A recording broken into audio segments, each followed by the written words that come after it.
So in order to understand reality through our insatiable curiosity and also our needs in our species and for individually, collectively, we end up building versions of ourselves, but it takes a different form. So it's taken the form of AI right now, and it'll keep evolving to AGI and ASI, and all that will affect our cognition and our reality. And so that's all background. I wrote about this many years ago, but in this book, it's really about like, okay, where does the rubber meet the road? You've got to prepare for the singularity because, this stuff is going to affect you. And when it affects you, how well prepared were you for that to impact you? I'm very pleased to have Dr. Gabriel Montes as our special guest on this week's episode of Life with Strings Attached. Dr. Gabriel Axel Montes, PhD, is a neuroscientist, musician, author, and practitioner of consciousness development. With a focus on AI since 2017, he works both hands-on and at the thought leadership level towards the practical resolution of global challenges. Gabriel currently does prompt engineering for leading AI global firms, developing frameworks based on cognitive science, and has led teams of computer scientists in building experimental applications in virtual reality, AI, robotics, and blockchain, and is currently advancing neurotechnology for interfacing with AI. Gabriel has worked in and with leading organizations at the pioneering edge of AI, offering intuitive, complex systems expertise to advance their technology, strategy, and communications. His new book, The Consciousness Explosion, co-authored with AGI pioneer Dr. Ben Goertzel, explores the intersections of the mind, AI, and creativity, and how to prepare for consciousness as a key theme of the 21st century in tandem with advances in AI. Gabriel is also a guitarist and founding member of the first band with an AI-powered humanoid robot vocalist, the world-touring Desdemona's Dream Band, showcasing possibilities in human-AI co-creativity.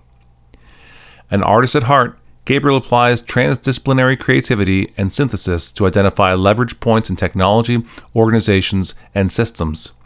Gabriel Montes has been a musician since the age 12 and is an avid international traveler, nature enthusiast, and a passionate father and husband. I thoroughly enjoyed my conversation with Dr. Gabriel Montes. I hope that you do as much as I did.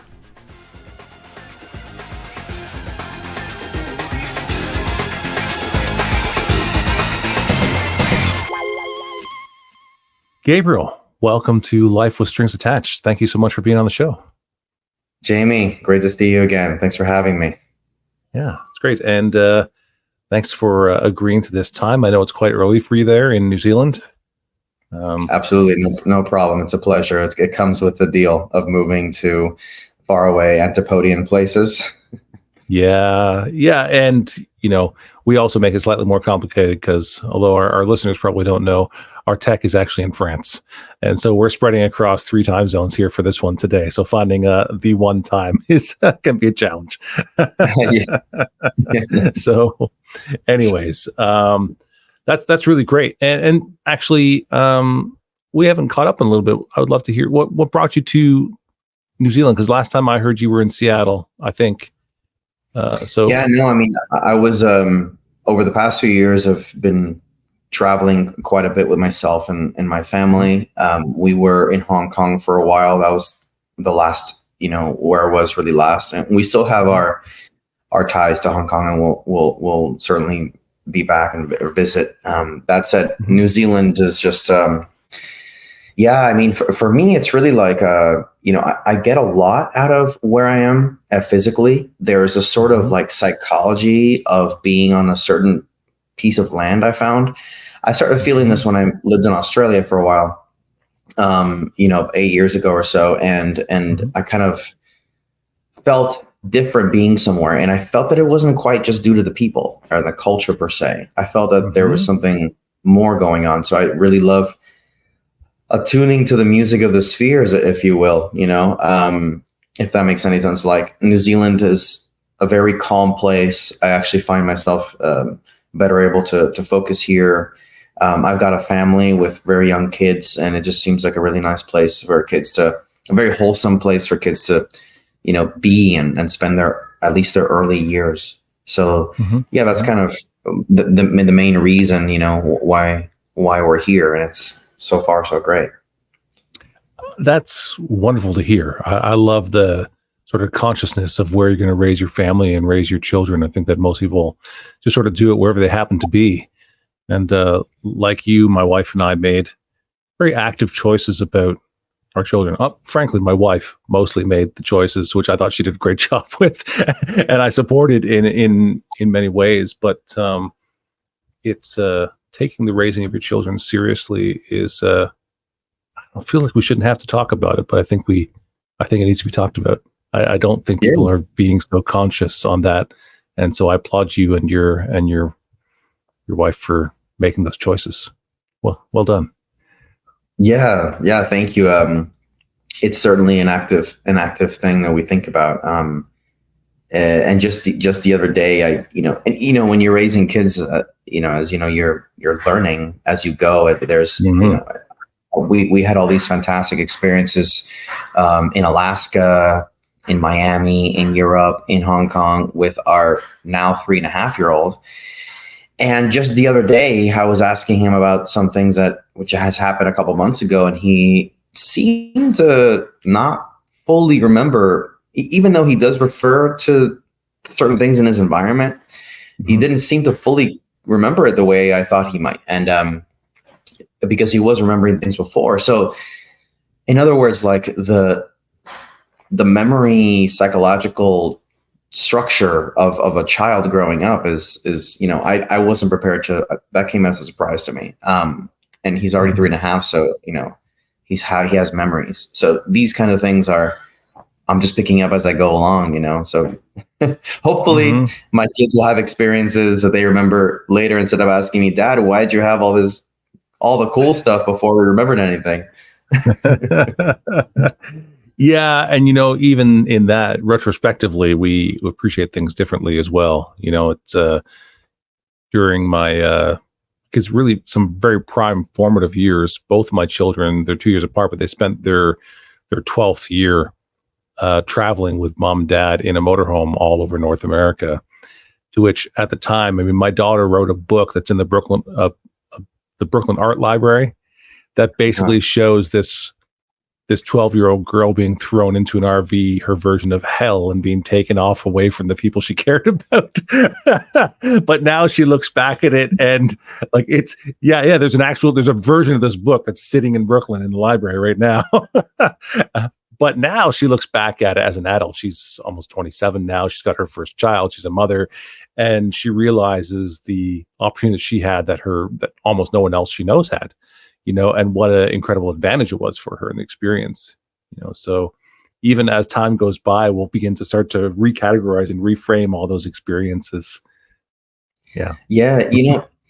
That's funny that you could be there sitting driving the RV and you're thinking you're taking your family out on a great vacation, great experience, and meanwhile your kid is in the back journaling with big headphones on or something, and that has a totally different take, almost mythical, like they've torn me away.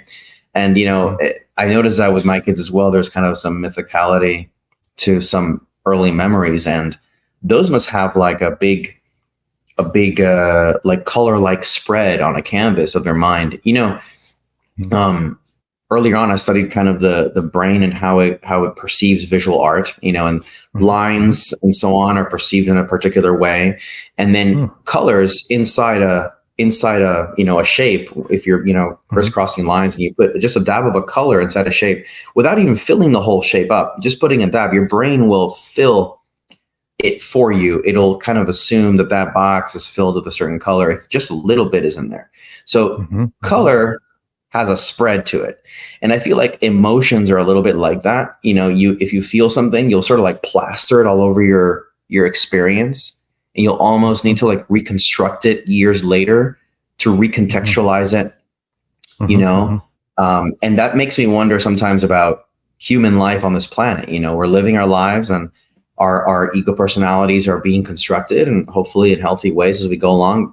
And then what happens in the moments before our passing, where we're reflecting on our lives and we're like, oh, I thought something was something and it's actually something else. Anyway, the architecture and progression, or the symphony of meaning, is a fascinating topic. Yeah. I spent a number of years working in palliative care before my time that in the guitar industry. I was a player back then, but I worked at a hospital for a while, and I worked with palliative patients for, I don't know, 5 to 7 years, something like this, enough. And I was in the patients' homes, and none of them care about their career, crap they bought, none of it. It's all relationships at the end. Wow. Nobody has, most people get like one phrase on their tombstone, and it's never CEO of Fortune 500 company. It's never had a lot of shit. It's always, loved by this person and this person, loving father of, loving wife of, loving husband of, it's always just the relationship. And that's the, man, that was a powerful part of my own journey, was having the opportunity. Because also as a young person, because I was between the ages of, I would say 20 to 25 or so in that period of my life. And I was married unusually young, had children at this stage in my life also.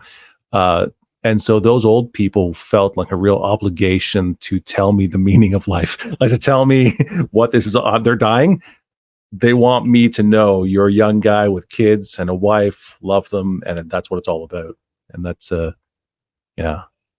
fascinating. I've heard a lot of that sort of recounting this sort of thing, like about what people say in their deathbed, and even near-death experiences, and people coming back, but just regular people saying things. And I every time I hear it, it's like I'm hearing it for the first time, because I feel like that's a lesson that we can always be reminded of, because I kind of discovered, I'm really into just, as an avid sort of practitioner of the practices of different wisdom traditions, the mystical practices, Taoism, Hinduism, Tibetan Buddhism, and other things. There are certain, I guess, energy centers or sort of like systems within systems that are less conscious than others. And you can make like a dedicated change with a certain part of yourself. But when you walk out of the room, the old parts of yourself can just, from habit, it's like they could be on rails and like just want to go a certain direction.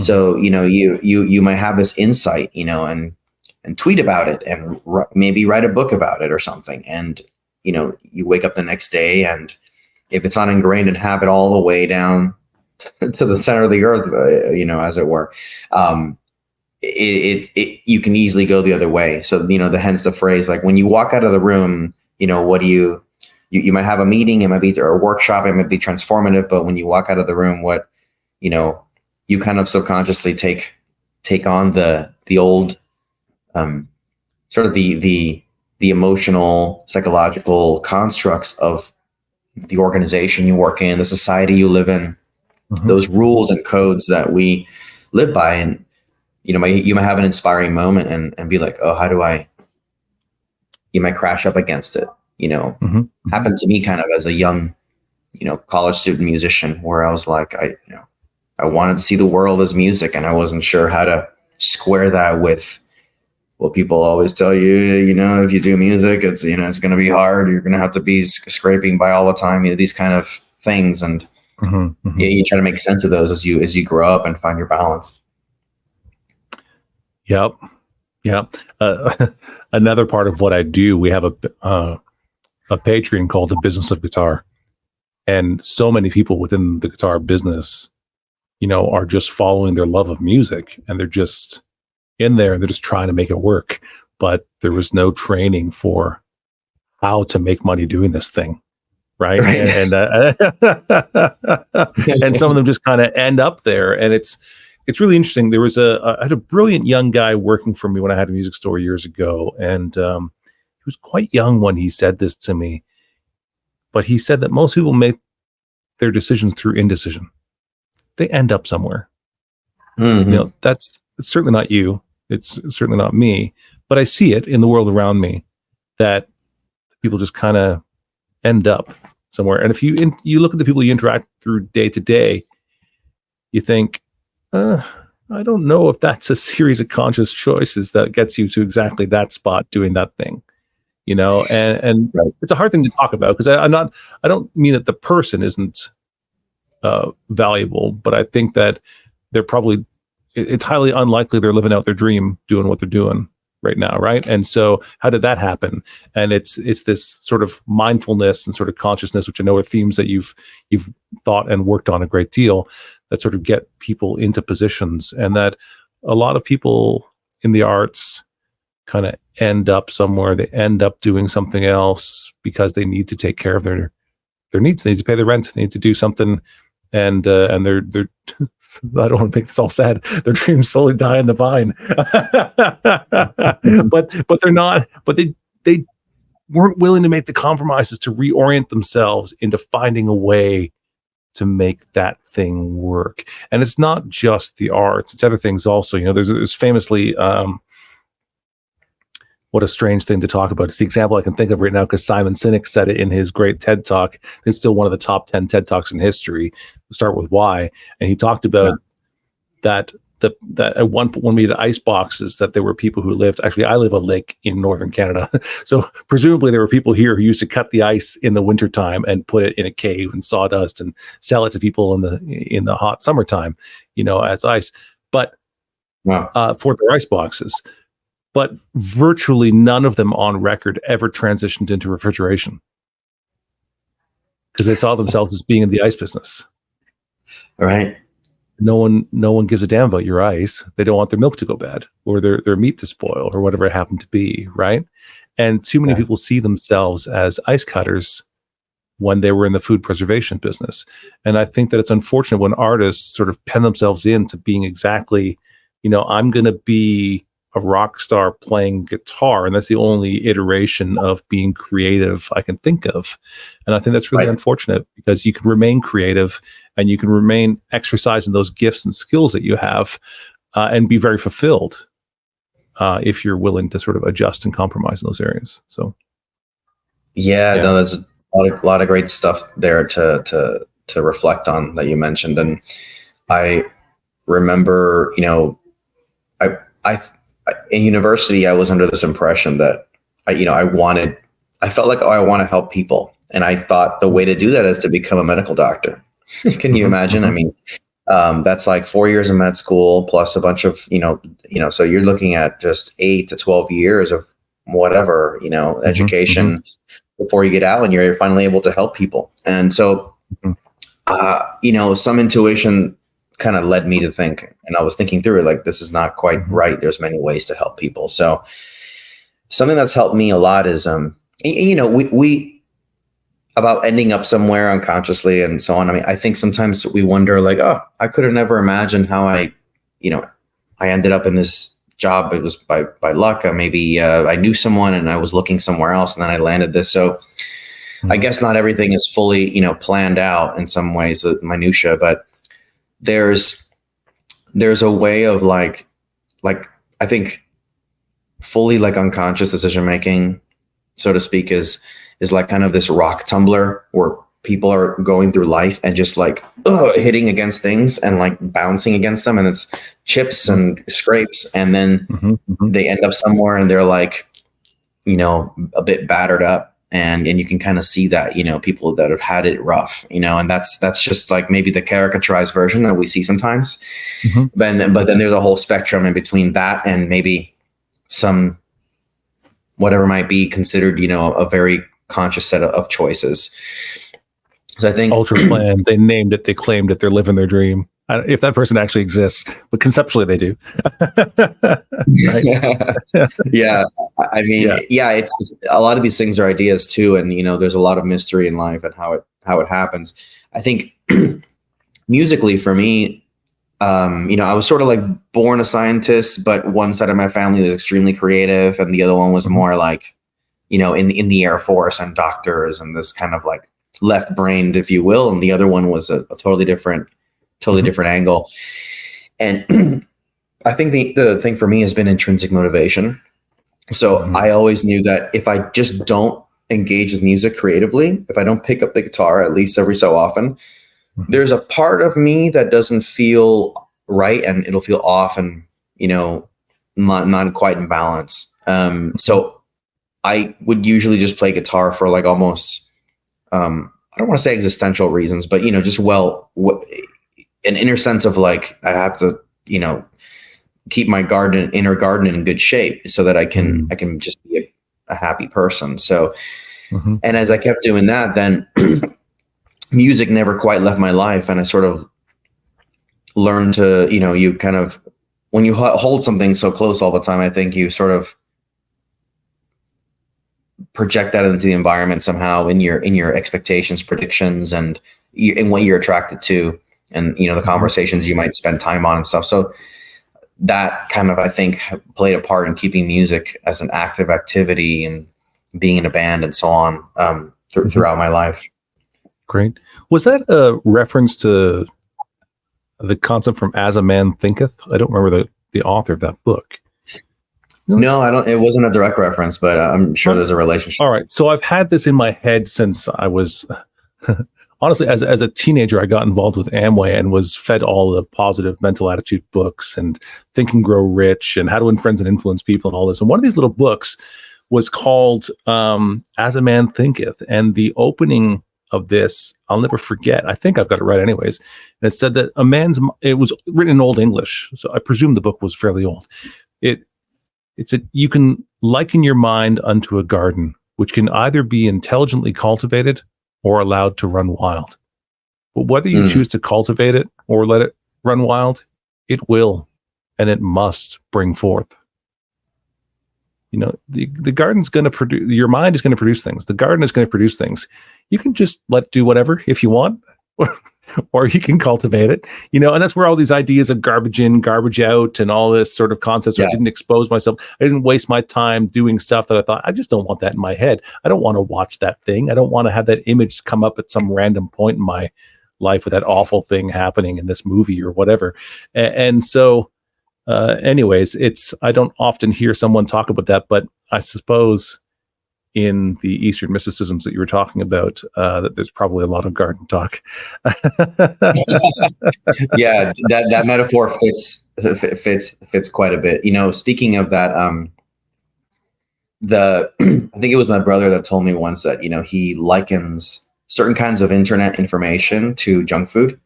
And so like just like junk food, if you have it or too much of it, you can't undo it. You just got to wait for it to digest through the indigestion or the feeling you have. I think, and he was likening that to certain kinds of information online, and that was interesting analogy for me because, sometimes you read something and it's floating around in your mind for some time, even unconsciously. And I've always been intellectually curious. I like to spend time outside of my main interests, cultivating other interests and or nurturing some curiosities, and sometimes information can be, intake can be part of that garden too. And I think that's a big theme these days with the, the mental health and online digital world stuff. Sometimes you can feel like if you're way in that world, you can really feel like, apocalyptic, if you will, or understand how someone can feel that way. And it's just, is it that the world is changing differently than it used to be? Or is it that it's, that we're just exposed to so much more declarative knowledge and information from sources we wouldn't otherwise not have previously? And then all that is being remixed constantly, remixed. And, it's another interesting thing. I was listening to another neuroscientist recently, and I'm going to blank on her. It's two different neuroscientists that we heard interviewed on the Diary CEO podcast out of Britain. It's great podcast. It's not really about CEOs. There was two different neuroscientists we listened to on it. But anyways, she talked about the section of the brain that regulates anxiety, and that, it really regulates between two extremes. And the one is anxiety, and the opposite of anxiety is curiosity and exploration. I thought, wow, that's powerful. And as soon as you hear it, it's like, well, yeah, because that's what we do. We say, oh, what's the worst that can happen? When someone's anxious about something, you say, what? And you're encouraging them to be curious and explore it. Say, okay, so if that happens, then what happens? Okay, then what? And eventually they go, oh, I guess it's just not that bad, right? Yeah. Okay. So we good? Yeah. All right, let's go. It's that curiosity and exploration.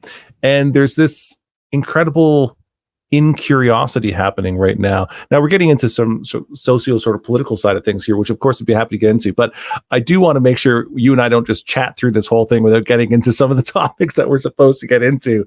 But no, I'm still going to take one more rabbit trail, because you said something earlier on about the fact that you colored line and that our brain, you studied art and color and line, and that our brain does respond. And I thought as you were talking, like, okay, so how close was Mondrian? Mondrian like left the Netherlands and the still movement, and because someone had the audacity to challenge him and say that a diagonal line is as important as a horizontal and vertical line. He said this is bullshit. I'm out of here. And he left, which sounds outrageous to us, but most people don't really think of how much art is really driven by theory, and that we're pursuing a concept and trying to explore that. And Mondrian was certainly exploring concept and boiled it down to 3 colors and the shades, right? So the primary colors, black and white, and vertical and horizontal lines. Was he nuts? Is there something in our neuroscientists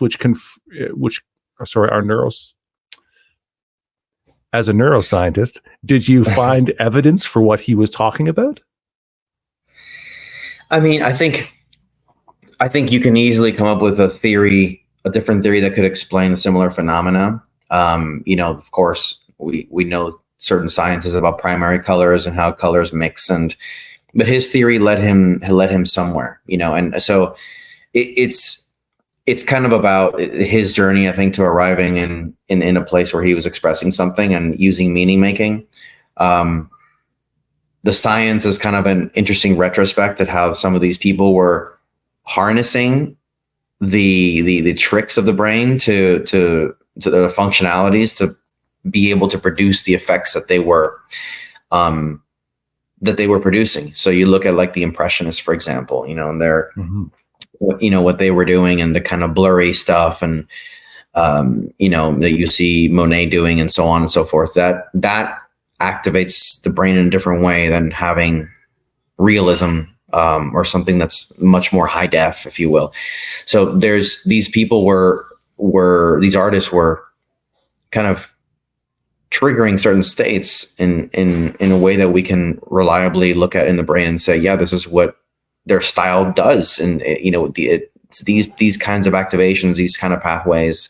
So but not to beat the pun to death, but it's not an exact science. Even neuroaesthetics as a field is a bit of an art. We're trying to just map what these folks were doing and discovering to what we understand today. So it's a bit of a retrospective still. Mm-hmm, mm-hmm. Okay.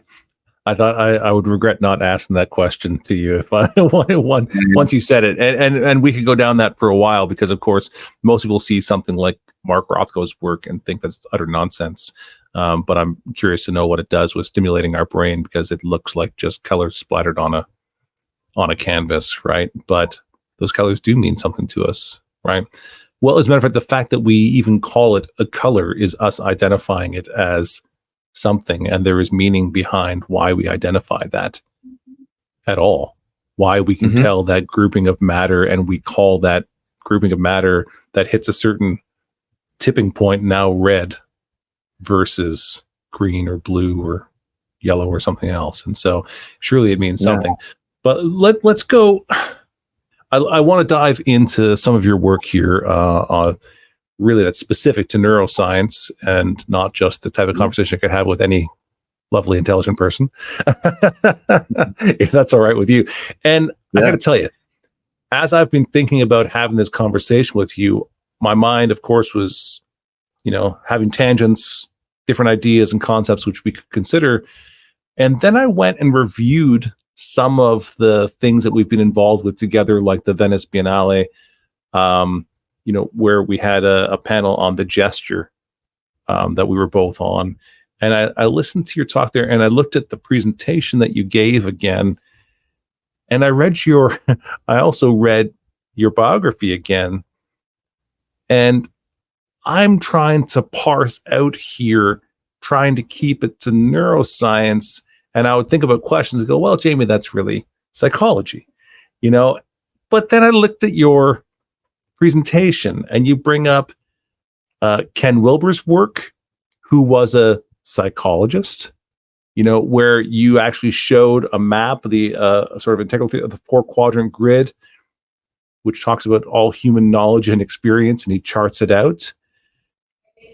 And then you also talk about mindfulness, which is, again, a psychologist from Harvard University really sort of grabs that concept. That was, I think it's Ellen Jane Langer. Is that correct? From Harvard University was the first one to sort of really talk about mindfulness. I mean, unless you want to go back into the Eastern mysticisms, of course, but in our modern context, and probably as it relates to neuroscience on a more scientific level, maybe Langer's work, and you can tell me if I'm wrong on that. But you also talked about socio-technical eras. You talked about markets and icons and gestures. And so honestly, Gabe, I'm trying to figure out, how the hell do I ask you questions that relate to your neuroscience? Because you seem about as focused as I am. And I refer to myself as professionally curious because people can't put me in a box and understand it. And so I think, is that the thing? Are you just professionally curious like I am? And so I've never heard that phrase, professionally curious, but I'm going to start using it. Might throw it on my Twitter bio now too. The latest was I was saying that I'm like a specialist turned generalist that likes to synthesize things. I think neuroscience for me was an entry point. The reason I wanted to study neuroscience was because I wanted to understand the mind in the easiest, most physically compressed way possible. It's like, okay, so we have the universe. I could study astronomy and look forever in different places, or I can have the brain right in front of me. Right. And actually pull it apart, actually measure it. It wasn't so simple as I conjectured at that point, but I've just been maximally curious throughout my life to understand what the heck is going on around me. I kind of see information, vibration, kind of synesthetically to some degree. And it never quite fit from the get-go. And as I mentioned earlier, I had that musical angle, so I can see how you could just look at the world through vibes. Like grassroots kind of artists just go through understanding life by just vibing with things. And also, like, yes, there's an accumulation of knowledge of things we can refer to in science and measure things. And it's not only just science. There's also the science with a capital S, and there's the scientific method. So then there's institutionally accepted truths and sanctioned truths, and then there's other angles and other cultures. So let me pause there and say that, yes, I'm professionally curious. So, I don't even exactly remember the minutia of what I said at the Biennale presentation, but all those topics you just mentioned are, I've been sort of intuitively integrating these different pieces to try to grok reality more, I suppose. Okay. All right. Well, that's at least helpful that I'm not going to step out, because I tell you, I interviewed someone recently and he was wonderful. He's the world's leading blue whale expert, Richard Sears. And I was excited about one particular question I could ask him. I mean, I was excited about the conversation, but there was one question I was really excited about asking him, because I've been trying to understand in the most simplistic way sound, which was, again, part of our Biennale discussions, was the materiality of sound. And I threw out this example of the Heard Island experiments, which happened in the 1990s, where they set off a large sound in the ocean, which is, the ocean's oriented in horizontal layers, for those who are listening who don't know.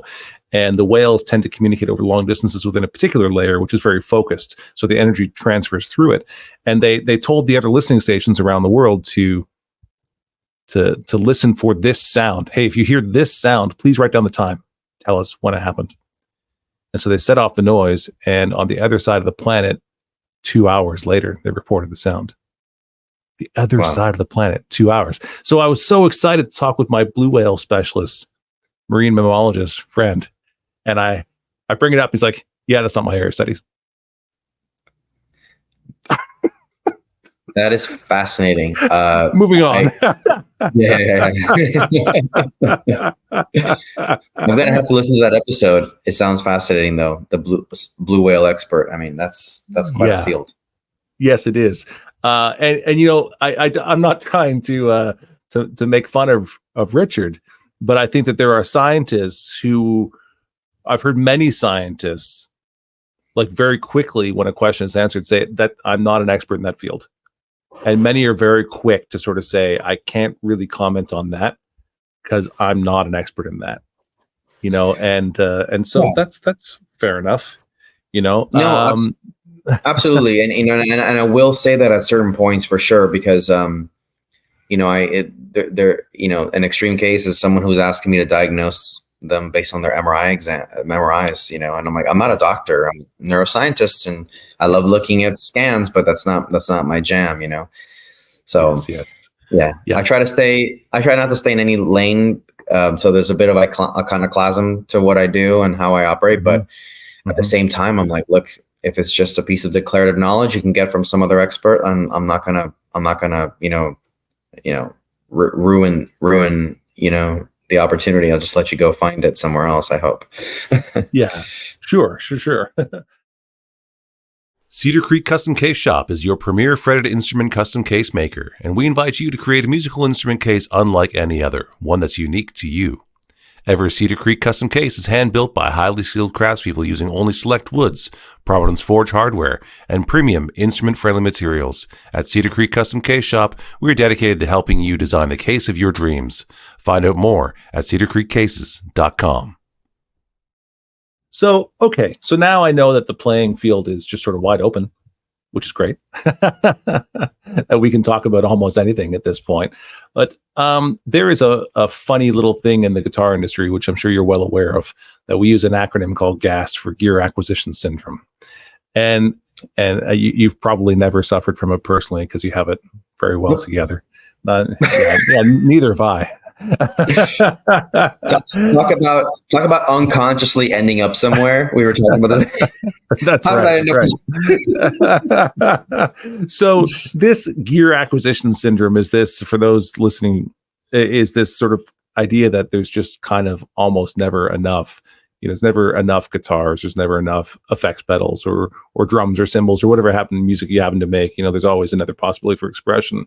But I began to think about this as I was reviewing the work that you did at the Venice Biennale, because you talked about a simple concept which involved picking up a ball and the process in which we go through, and that we imagine ourselves. We see the ball, we imagine ourselves picking up the ball, and then we begin to move towards it, and we make a prediction about what it takes to get that ball, and we adjust any prediction errors until we are successfully able to just sort of grab that ball. And I have a grandson who's about to turn 1 year old. And you know, you see this when a child is trying to eat, you know, and they're just, they pick something up and they throw it behind them, you know, like it's a real life example of these prediction errors and adjusting and seeing how it goes. And he mostly gets the food in his mouth now, and it mostly stays in his mouth and goes the right direction and not back out the mouth, you know. And that's but I kind of wondered about this concept and adjusting it to us searching for that ideal instrument, and that we make a prediction like, oh, that's going to get us that sound, but then we get it, and the process we go through, is that ridiculous? Would you explore that for just a second with me? I mean, nobody in my industry wants this problem solved, by the way. Jamie, stop now. We don't want answers to this. The economics of our industry thrive on this sort of nobody's happy quite. So they have to try the next one. But please. Yes. Yeah, no, this is great. So I can't think of any more of a glaring example of this than when you go on YouTube and you see product reviews and the stomp box industry. And we're talking about reviews that, like, people put a coffee cup with a flower and a Lego and a ruler, and there's this entire aesthetic that they pair with the sound, and they're almost speaking like to to the taste and the aesthetic sense of the viewer. And you could just be like, this pedal is going to rock my world and I'm going to get it. And it's literally $300, or more. And it's like, and is that pedal going to really make a difference on your board? When I started playing more, and I mean, I've been playing since I was 12, and I was pretty good. I had one guitar since I was 12 until 2 years ago. And then I decided to make a big step jump and got a new guitar. But so I was good in that regard and really, squeeze all the juice I could out of that. But then I got like a giant pedal board, giant, box and that I would take with me. And I downsized from that after just a few shows. It was like, I don't need this yet. I don't need this right now. Maybe I will. So I'm not speaking in a normative sense, but yeah, gas or, gear acquisition syndrome is a thing. And I feel like I will be attracted to a particular sound and what I could do with it. But then when it comes down to how does it integrate with my existing setup, are there limitations in my backline that affect how things sound? What is my voice really? And I'm trying. So this is a big topic because you're trying to discover yourself through externally existing artifacts, those stomp boxes to use that example, or a guitar or whatever it is. And you could throw a lot of money at this to discover if the pleasure is going to be like this intrinsically deep pleasure. I know this is my sound, or this is a part of my sound. So it's a bit like betting, and at least you can resell these things if you take care of them. So there's a whole thing around that. So it's not necessarily, doesn't have to be a dire situation. But you're having these predictions based upon, a lot of it is like a simulacrum of how what you see represents a part of what you want to be.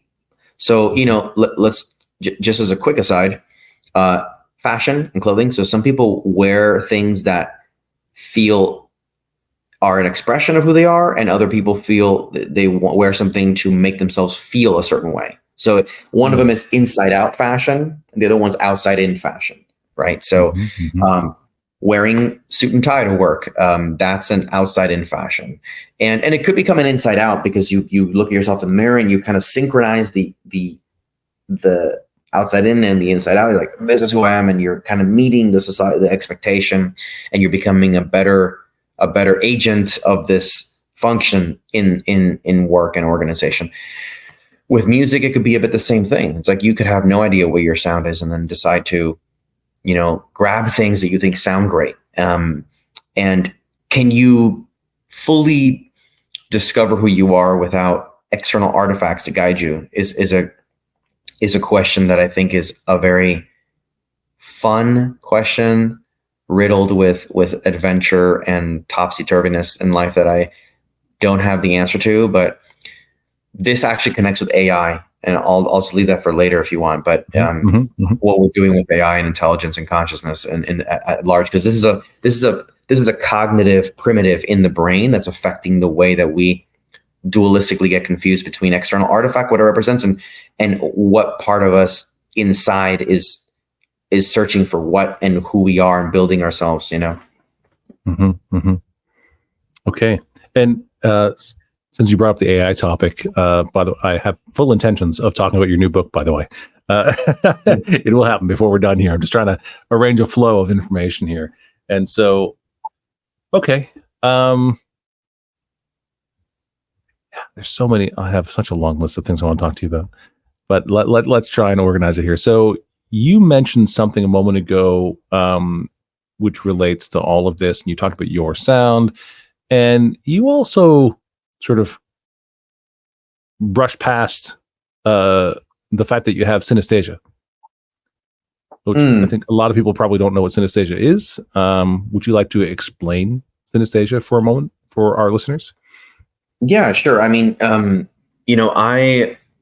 I think there's a bit of a spectrum in how people experience things. And I feel that you can cultivate and grow some of these capabilities.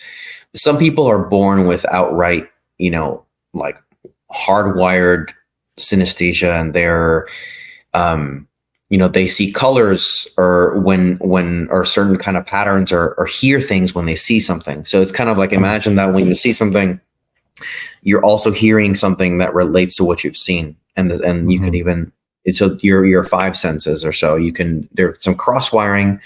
And when we see something, we could just look at the door across the room and say that's a door, and you don't hear anything or smell anything, but some people do. And there's more complex forms. Some people have a specific forms in certain domains, like calendars. You can have a sort of you can memorize, when certain things have happened and specific dates, because maybe the way that your senses guide you to the answer is synesthetically coupled. So you might be able to visually see a calendar, not like the way a normal person sees a calendar, but you might see like giant cogs. And so there could be intramodal synesthesia, which is like visual to visual. Like you have a visually enhanced perception of a visual percept. You can also have cross-modal. So, you have a auditorially augmented experience of a visual percept, so on and so forth. So for me, I've had spontaneous auditory synesthesia with certain visual couplings, over the time of my life. And I have been able to shut it down and reopen it again. So it's not like something that's always hovering in my field. I also learned to cultivate other kinds of synesthesia through yogic practices, with phosphenes and stuff like that. So we talked about colors, and you talked about briefly alluded to the lines between colors, the Roy G. Biv, the whole spectrum. So there's correlations between that and your nerve fibers. So if you focus on you've trained yourself through some sort of, would we consider that to be a practice of neuroplasticity? Like you're actively grinding in that direction? Yeah. Okay. Yeah, exactly. But you won't necessarily find it in a neuroplasticity themed book. It'll be like neuroplasticity is a high level explanation for, a modern interpretation of an ancient practice. So there was some stuff I was able to train myself on, and I have gotten pretty good at opening those things up at will and closing, and then kind of closing them down a little bit as well. So it was a result of, again, a deep curiosity for all these, kind of manipulating human experience in myself, and also some collection of spontaneous experiences that I thought, well, that's interesting. How do I turn that into something that I can, moderate or regulate and optimize? Okay. All right, great. So this is actually really interesting for me to be able to talk with you about this, because up until this moment, I thought I only knew one person who had synesthesia, and that's actually your co-author, Dr. Ben Goertzel.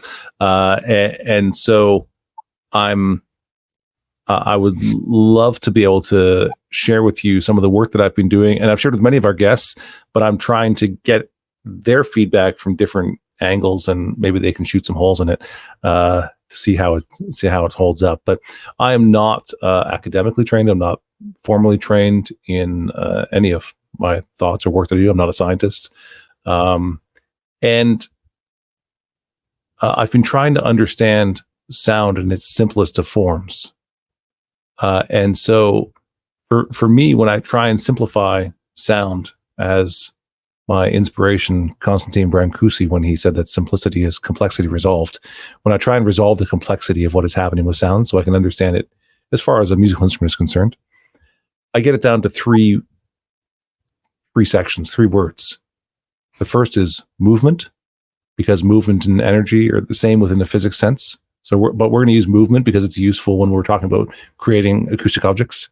And so movement plus time because that's how we measure movement and we communicate it. It moved 440 times within a second. That's the A string of a violin, 440 hertz. That's the language around it. So the time part is really important for me. And then the third part, the most important part that I want to talk with you about, is perception. Because without that movement in measurable time interacting with my eardrum, it's not sound. That perception part is really important because movement in time is also light and sight. It's also smell and taste and touch. All of those are the exact same equation, but the perceptor, that part that we choose to perceive the information with, choose is maybe too specific of a word, but that point where we interact with the movement in time is really important. And it seems to me that synesthesia is when we're not filtering it specifically to one of our five senses, and we're picking up the same information with more than one sense. There's sort of something happening between the two of them. We're not isolating it to one field or the other. Does that? So Yeah. let me now tell you just very quickly as to why I think that's useful and how we do it. So, and I'm not sure with how familiar you are with the construction of a guitar, but I'm going to talk about an acoustic guitar for a second, Gabriel. Is that when we are making a musical instrument, and actually it doesn't matter if it's a flute, a drum, an acoustic guitar, electric guitar, really it's all movement in time. And that when something has a lot of time between movements, there is a low frequency that's happening. And when there's very little time between them, it's a high frequency. And so low frequency we perceive as the lower notes. I think the E string of a guitar moves around 82 hertz, the A string around 440 hertz. But we also perceive this as bass, mids, treble, with those frequencies. And so when I'm shaping the system of a guitar, when I hear that, oh, I want to achieve more high frequency or more low frequency, I now think to myself, I want to somehow, with the low frequency, insert more time into the system. The response is too fast. So I might thin the top membrane of the acoustic guitar so that the same given amount of energy causes it to travel further, greater amplitude. And because it takes more time now to do that with the same amount of energy, I'll end up with a lower frequency. Yeah. And if I have too much low frequency, I'll say I need to somehow remove time from the system. That might be stiffening it. That might be removing some weight from the bridge so we have less momentum that's happening.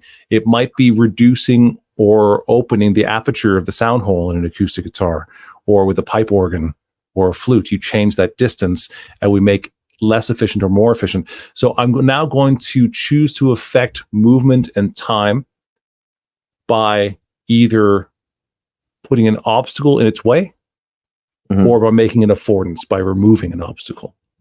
And that is how we direct the energy to where we want it and keep it from the parts of the system that we do not want it. Does that make sense? Right.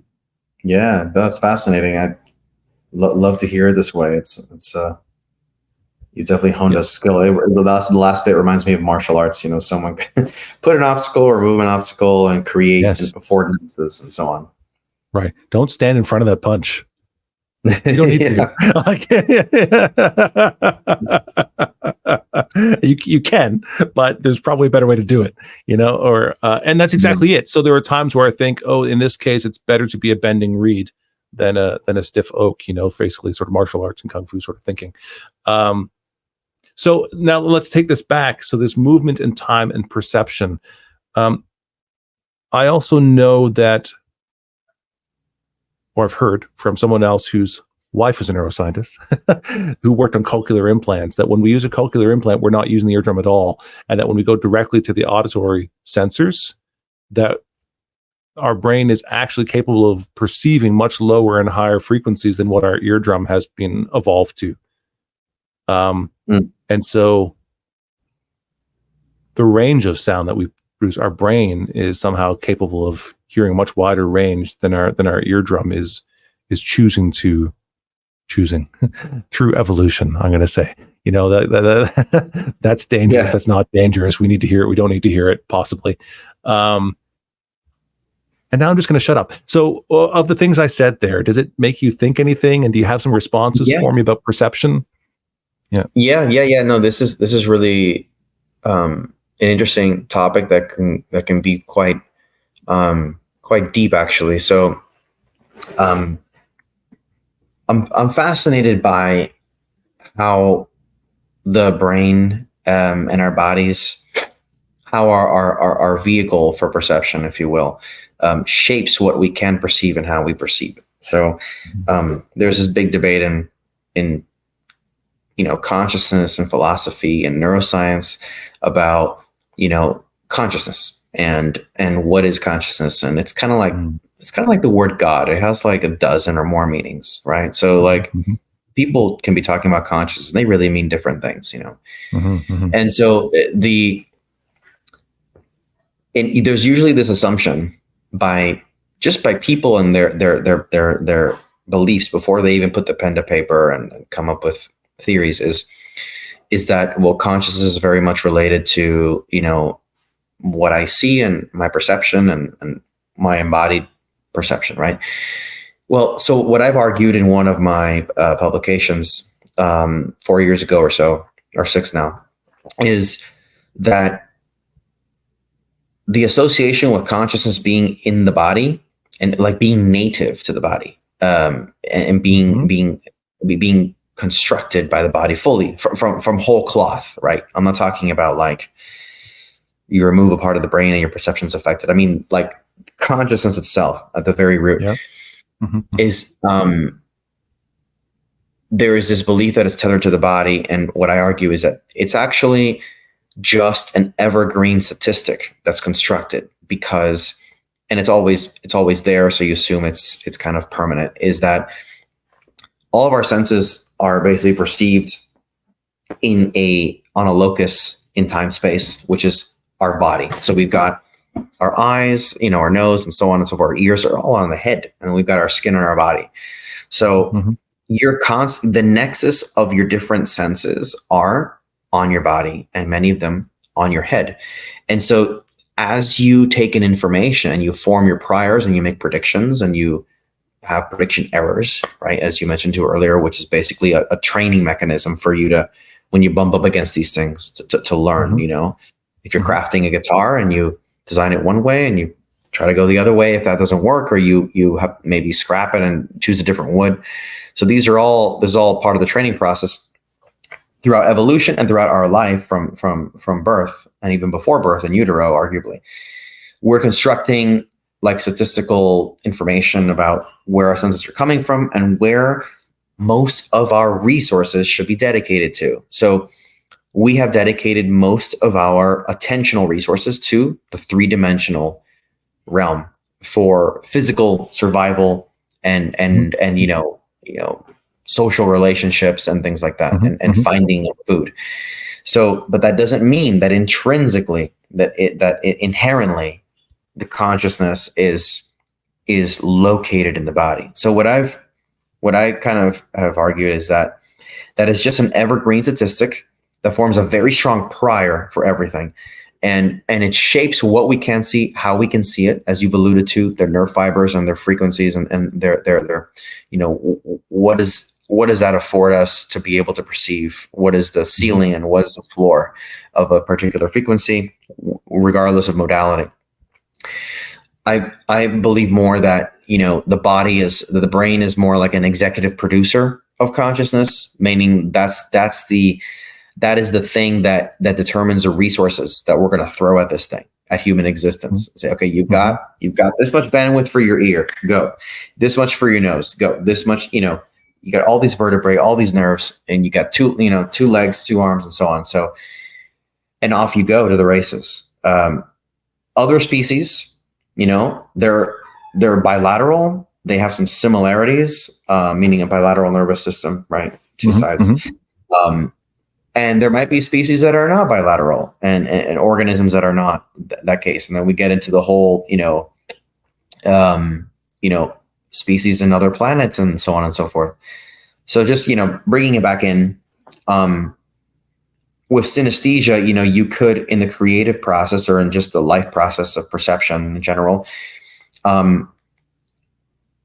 there's a question there of chicken egg, if the nerves are crossed at a hardware level or a wetware level, if you will, and you're perceiving something, are you perceiving it because of the brain, of allowing you to do that? And is it intrinsic to external reality, or is it something that your brain is kind of fusing here, and then you're projecting it out into the environment, and then you maybe assume that that is like that inherently. If you look at what certain kinds of insects and bees, I believe, see, they can see ultraviolet. And so you see on the flowers, they're like ultraviolet designs that we can't see. Yeah. We never needed to see those. Those specific organisms maybe needed to see that. We didn't need to see that. Could we benefit from seeing it? Yes, because we have such a big influence on our world. So it would be helpful for us to understand and make sense of and account for what the bees see. But we natively didn't need to see those things. Anyway, so that's a hodgepodge of different mini reflections on what you said. But hopefully it kind of makes some sense. Yeah, it's well, I mean, without going down a trail of evolutionary biology there, because it's interesting, but maybe not helpful in this conversation. I think it's the part that makes me so interested in this perception part and the conversation with you is not just your work as a neuroscientist, but also because of your work within artificial intelligence and this idea that it's the exact same equation, but perceived differently. And I think of all of the arts this way, actually. So, my children went to a Waldorf school, and Rudolf Steiner referenced a number of, everything was tied together. The Waldorf school makes sense because they're learning about, my children learned about mathematics by drawing a 3 division of a circle, and then a 5 division and a 7 division. And then they would take like a 7 division, I think became or 3 division became a calla lily, and then they drew flowers, and they understood that things grew out in this way and that math meant this. But why did they draw a flower? Because all of our sciences, all of our arts, all of our thinking and theories comes from us coming across something in our environment, observing it, being curious, and saying, what is that? Yeah. We can touch it. We can smell it. We can taste it. We can count the petals. We can measure it. We can draw it or paint it. I mean, these are the sciences. This is biology. This is mathematics. This is, right? This is the fine arts. They're all just a very specific way of trying to understand the same thing. And so when I see movement in time and the perception, it's just, our eyes allow us one way to see the same information that our ears allow us to perceive. And that when we take the cheese out, I didn't know this growing up, but I've become more civilized since then, that I shouldn't eat cheese when it's cold. I should let it sit on the counter for at least an hour before and let it come to room temperature. And the cheese will now be fuller in flavor, and it would be more pungent if you like the French's stinky cheese, as they say, But what's happening is, as it's warming up, that the molecules are moving faster. With reduced time. When they're cold, it's slower. And as it warms up, more of those molecules are coming across our palate. It's just we've reduced the amount of time between them, and therefore it smells stronger to us. When we cool it back down, we've inserted time into the equation, and we get fewer of them coming across our palate, and therefore we perceive it less, or as a lower frequency, or not as smelly, depending on how you want to perceive that, right? Yeah. And so those different layers of perception are really interesting. Now, let me try and thread this needle here. In one the episode we released this last week, I was talking with an acoustics engineer, Tom Nania, who works for D'Addario and has a number of other interesting projects in violins and art shops also. But he talked about, the adjectives that people use to describe sound are often quite different. And you already brought that up in our conversation also, that the words don't always mean the same thing that we convey. And so he, as an engineer, has to somehow take those adjectives and convert them into numbers that make them useful for the scientific purposes. Yeah. And although I think it's possible over a long period of time that humans will be able to link these things together, Actually, I think that our work in AI, because I brought this up to Ben Goertzel, and he told me about all sorts of things I didn't know. So, but let's try and keep it simple for the regular folks here for a second. And that is, I see computers as ones and zeros, and it was, but there's also other versions of that. But let's just sort of say that everything to a computer is a combination of ones and zeros, and that's how it relates. The sound that comes out of my computer speakers, the visuals on the screen. I mean, it's converting all of that into a sequence of ones and zeros, and then translating it. The computer monitor translates it, the speakers translate it, or whatever part of the computer does that. And that process of translation, that process of filtering the information and applying it, but then not just the perception. What's the opposite of perception, Gabriel? I'm blanking here. What do we call it when we're going to project it now through these different areas? So if we filter it and we make it into sound, if we filter the same information and make it into sight, or light, or heat, or solids and gases, because it's the same thing. The difference between a solid, a liquid, and a gas is the amount of time and space between those molecules, right? And so we perceive it as solid, even though it's not technically solid. Anyway, let's not. So this ability to take these inaccurate adjectives that we use, as I'm currently stumbling to find the right adjectives, I'm hoping that through artificial intelligence at some point we'll be able to allow us to smell a painting, or to taste Beethoven's Fifth, or whatever it happens to be, to move from one space into the other, because the AI won't be doing it with this flesh and liquids and such. Yeah. So that's like generative AI on steroids, right? Imagine if you want to taste Beethoven's Fifth and or smell it, and then it concocts a perfume or something, a scent on the spot, and you can just kind of smell into it. And like, oh my God, are you wearing Beethoven's Fifth? It'd be fantastic. Yeah, this is Chanel like, number 5, asshole. Sorry. Yeah. This is going to be open a whole new. I mean, this is going to be great for capitalism, right? It's going to be like, or the arts. Come on, that's creative, super creative.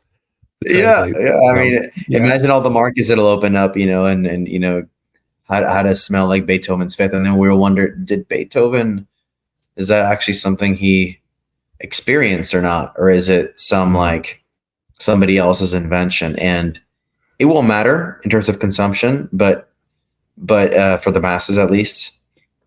That said, that there's a lot of questions in there about again, it's like, are you perceiving something that's real or not, and how much of our reality is currently already simulacral in that regard. But with regards to AI, I mean, generative AI is all the rage right now, and it's prone to hallucination and confabulation, just like humans are, but it's prone to a different form of it. And people are trying, around the clock to make it less so, and some others are trying to maximize it and press the pedal and really they see hallucination as kind of a defining feature or a sine qua non of how we can expect or treat AI and approach it. I mean, there's going to be a lot of stuff that AI can help us with and augment us with, and we'll probably accept its intelligence at some point and assume that it's giving us information that is we can treat as real or useful at least, because one thing is if something like real in its construction, and is it meaningful inherently. Another thing is if it becomes widespread enough and it becomes part of our economy and our society, is it then useful because people have adopted it, even if philosophical questions about whether that's exactly what Beethoven was experiencing when he created a certain piece of music and so on. So there's a lot of questions there, I think, about the reality of that AI is going to create for us. And I think there's going to be a big step change for humanity. I, yeah, that's a whole big topic, really. I don't know where you want to take it, Jamie. Let me know. No, I mean, I think that first of all, we should touch on it because, well, you've just authored a book or co-authored a book on the topic. And so we should go there. But all right. So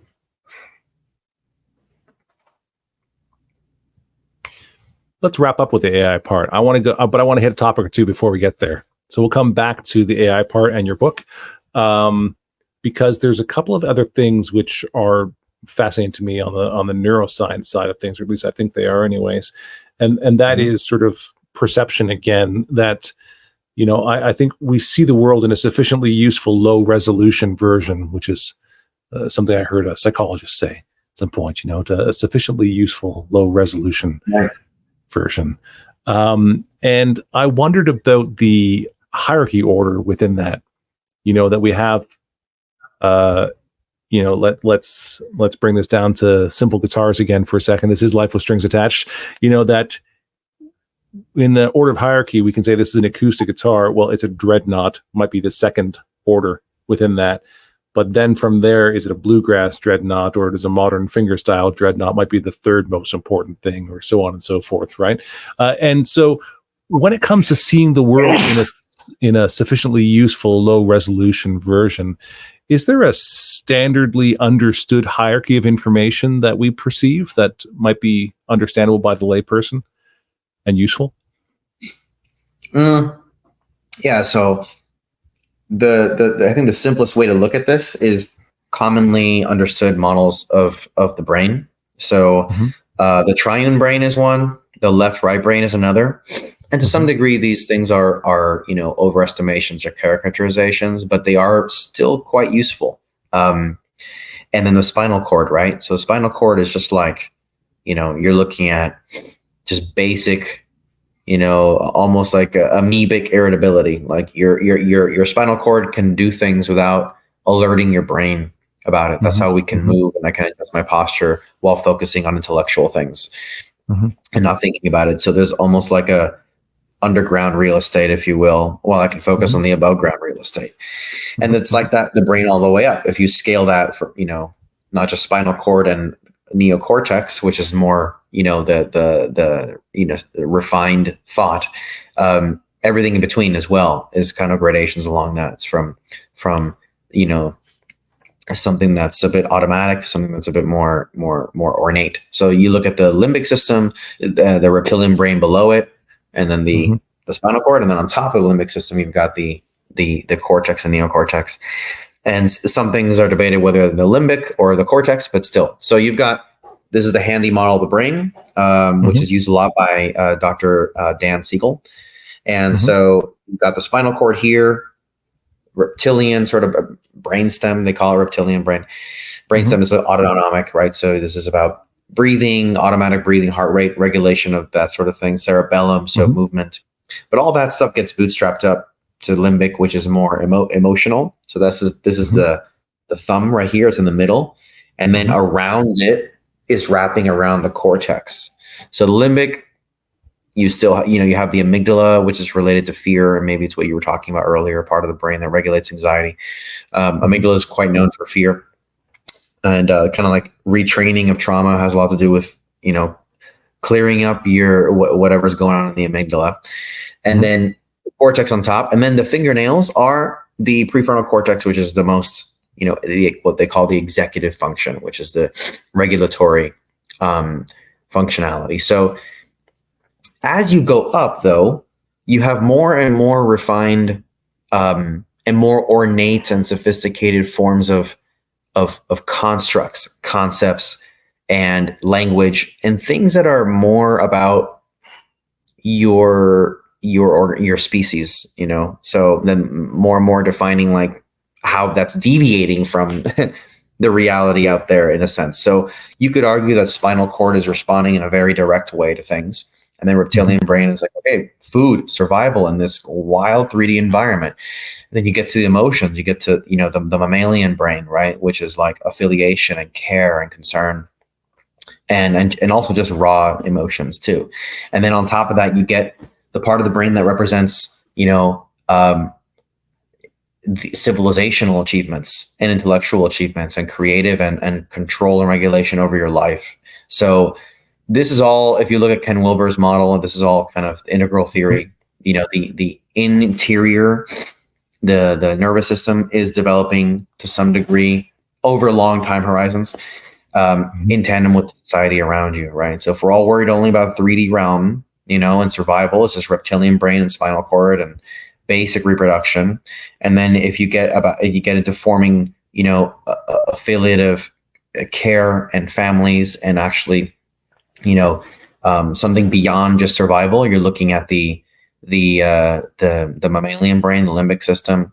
And then on top of that, you're looking at, everything that makes our civilization so curious and so fascinating in different cultures. So, and all these, and to your question about perception, these things are responsible for our nervous system individually and collectively, as I mentioned, and what we produce, the artifacts we produce that come from the interactions with all these centers. And then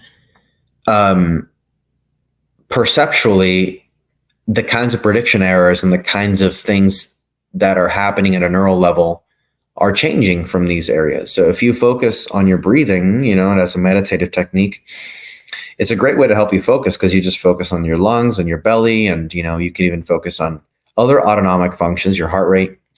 And that's you bringing conscious attention to things that normally can operate not consciously. But if you can regulate your breathing, so you're using your prefrontal cortex to tell your attention to regulate and to, or at least pay attention, let alone forget regulation. Regulate your breathing, which is happening here. So if you do that, you're already almost like creating a dipole between some of the most advanced parts of your brain evolutionarily, right? The prefrontal executive function, and some of the more primitive. And that's going through the limbic system, a lot of other circuitry that's going through. And it's a great way to just help you relax. It just makes sense, right? Also, another way of, changing perception is going back to the color analogy I used in the beginning of our chat, which is, if you change your emotion and the way you feel about something, that's going to permeate through your perception of reality a lot faster than trying to change each individual conceptual, intellectual percept you have across each domain of knowledge. Right. So you're like, that you'll just get a lot of cognitive backlog and with that approach. But if you change your emotional state, you can look at core states that then affect reality. And that makes sense. Your limbic system is right in between the cortex above it that's wrapping around it, and then everything else below it. It's all right there. So if you want to maximally effectuate your perception, you shift your emotions. Let me pause there. Is that sort of in line with what you were asking and thinking? Yeah, it's useful. Are you serious about the business of guitar? Then you need to join us on Patreon. We're building a future where guitar makers are able to live prosperous lives, making instruments that inspire the musical experience, which helps to create a more beautiful world, where others who are passionate about the guitar can thrive. Those who help in the promotion and resale, trade shows, writing of books and articles are supported as a valuable part of the community. A community where we explore with curiosity and encourage those around us in their endeavors. With a community effort, we can accomplish far more than we can individually. So let's be serious about your guitar business and join us on Patreon at patreon.com/business of guitar. That's patreon.com/business of guitar. Yes, let's put a pin in that one, just as it is for a second. That's great. So the last part related to, well, actually the timing there. So wait a second. So music itself. Yeah. Music calms a savage beast. I think that music can also make a calm person a savage beast, depending on what music it is we're putting on. But how much of that has to do with the rhythms themselves, and Yeah. how much of that has to do with syncing up the individual, syncing up the environment, syncing up the community. You know, you showed a diagram to us again back in Venice, where you talked about the personal space, you know, and then Yes. the interpersonal space, and then the sort of extrapersonal space. I think were the three categories. You might have used a different term, but is music and public music sort of bringing us together and unifying us in a physical and a deeper way than just us all doing this? What is this doing for us? Why are we doing this? Why are we all doing this?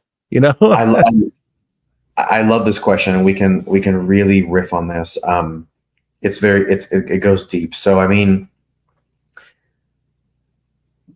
and again, you know, 4-quadrant map, right? Wilber's integral theory is you've got the interior individual, which is your nervous system.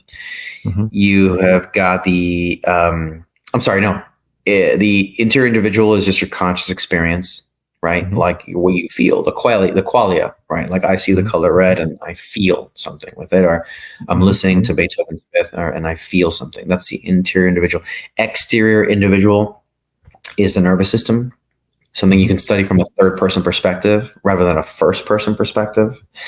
And then the bottom, those are the individuals on top 2 quadrants, and then below that is interior collective and exterior collective. Interior collective is the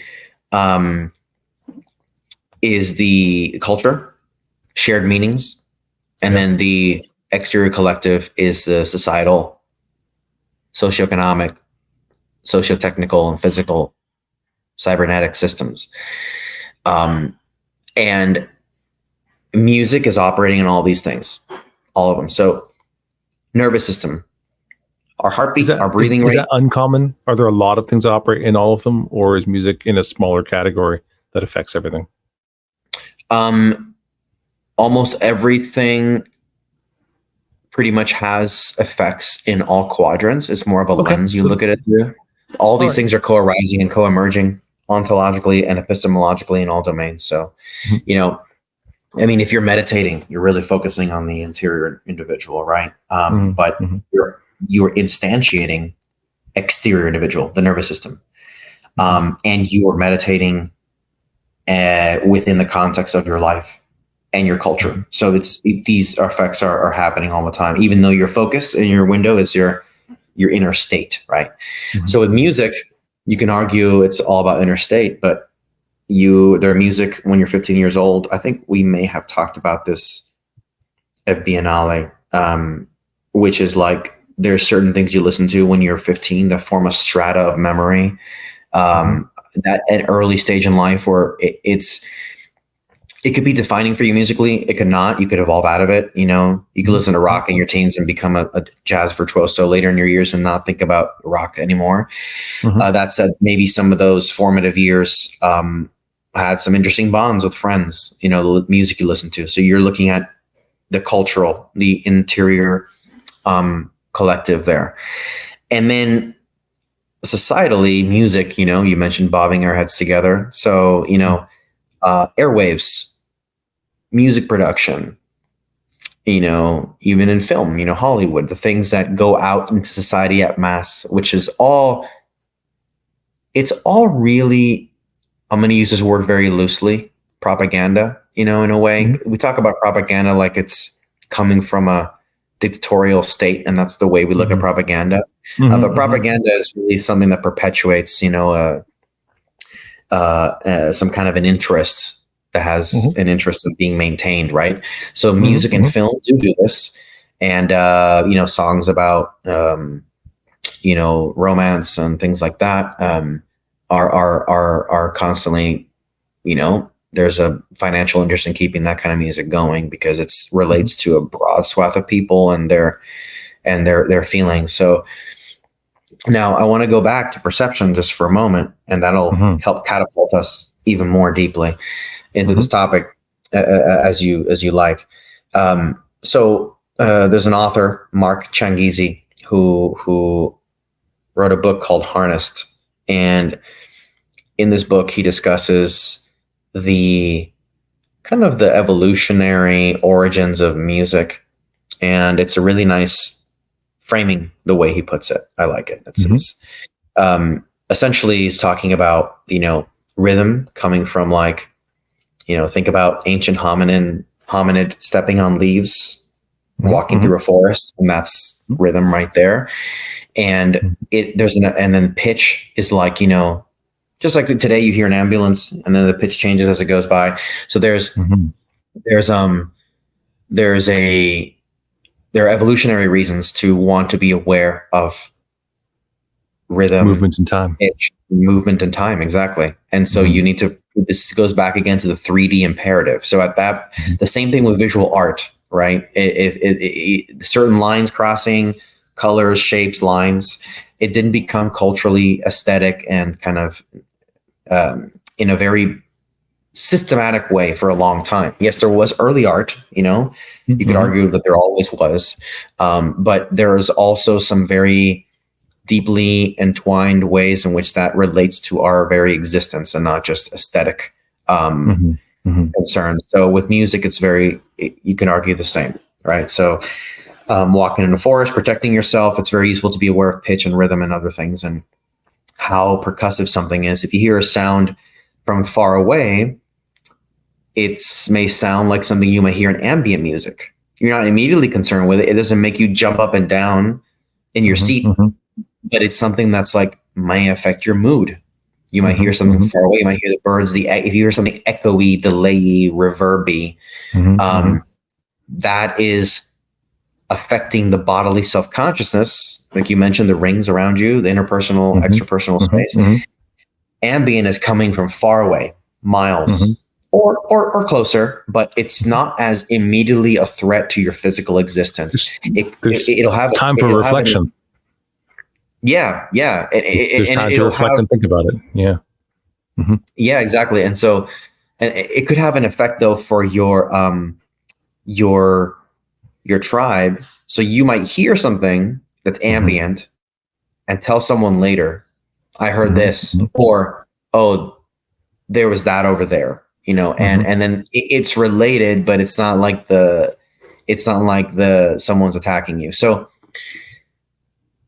perception, right? And all this is happening in the brain. And then, this has a lot of implications on music in all four quadrants today in advanced civilization. So what about the perception errors of acoustics? What about psychoacoustics?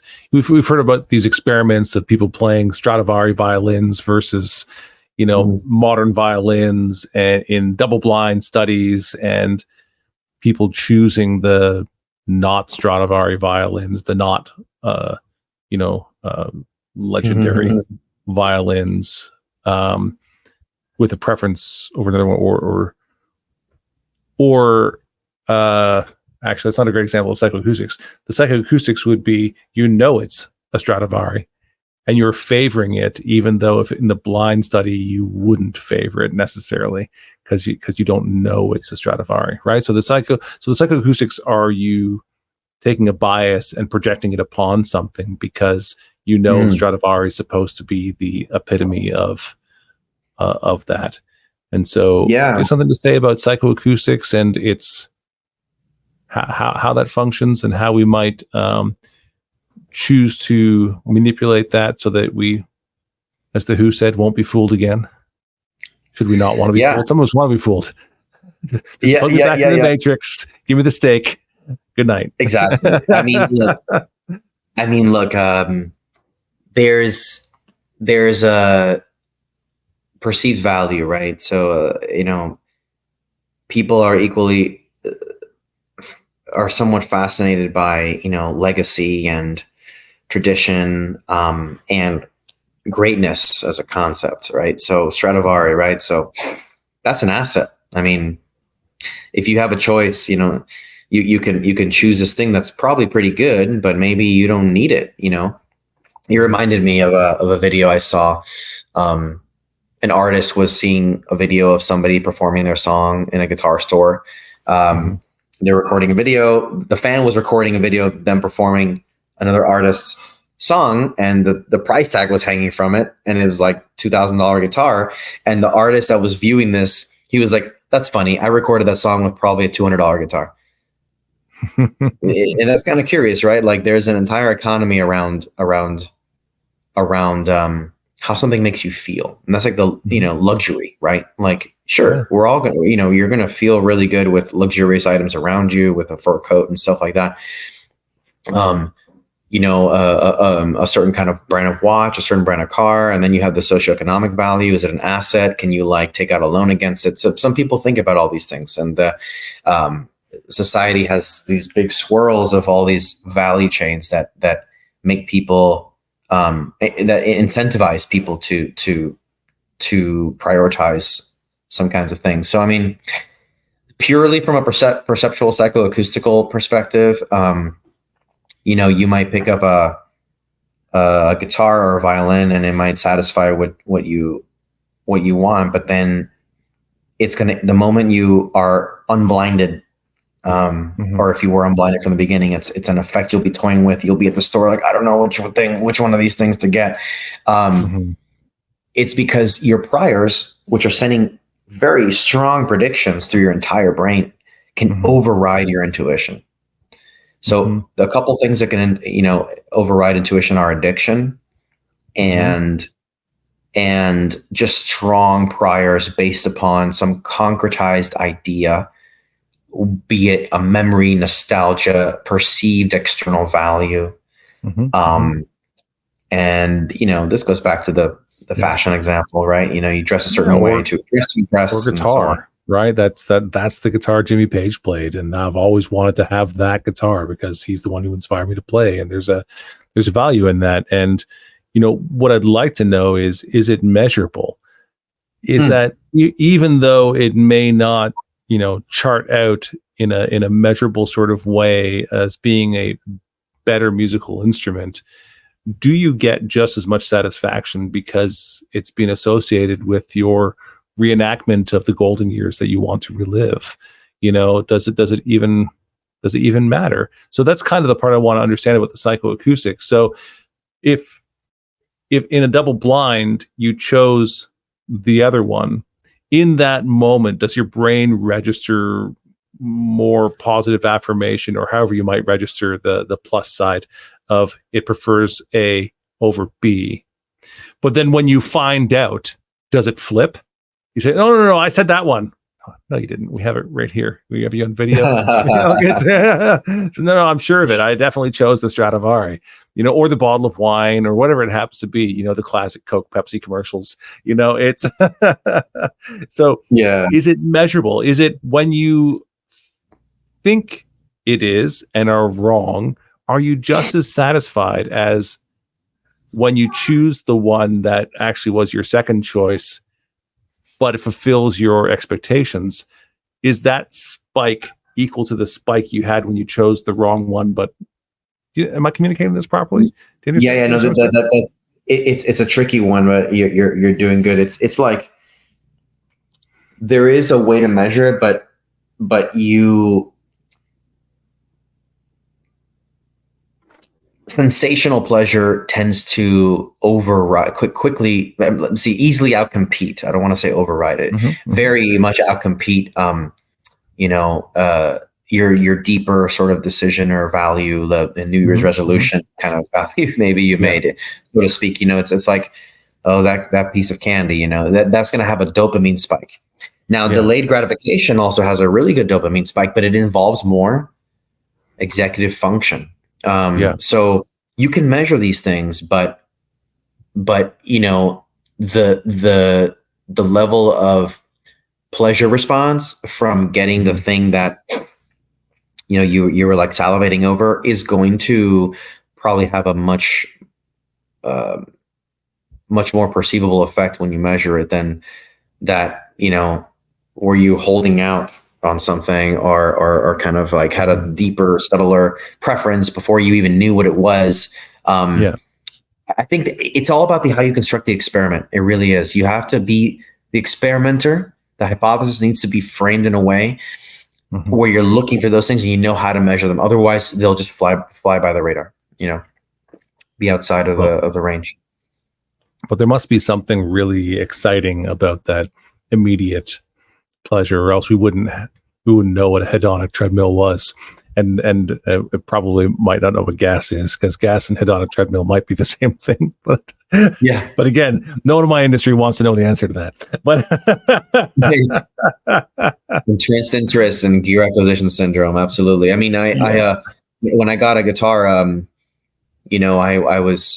I didn't really have a lot of time to go doing a lot of research and a lot of things. So I went with, I don't know, some combination. I got a Paul Reed Smith, full Carina neck and body, and a Brazilian rosewood neck. And I thought, this thing can't be bad, and it's going to have some collectible value to it. And I'm very happy with it. Did I use preconceived notions in as a trade-off so that I wouldn't spend endless amounts of time in the stores and online reviews? Yes. Raising 2 kids, doing work, other things. So I took some kind of a happy medium, and I'm happy, but I know what sacrifices I made in my decision making to get to my choice, So yeah. Good.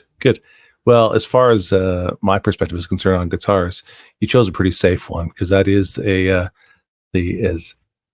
synthesis of the two extremes. Paul Reed Smith is a synthesis of a Les Paul and a Stratocaster, and so you're kind of getting that middle point, moving them forward, and so good for you. That was part of the thinking about it. Yeah, definitely. Yeah. And it's as a piezo on top of that, so I was like a little bit of pseudo acoustic sound here if I wanted it. Pseudo is right. Psychoacoustic sound, perhaps, actually, because it's hilarious that we call the piezo an acoustic sound, because of course it's not. And it's actually,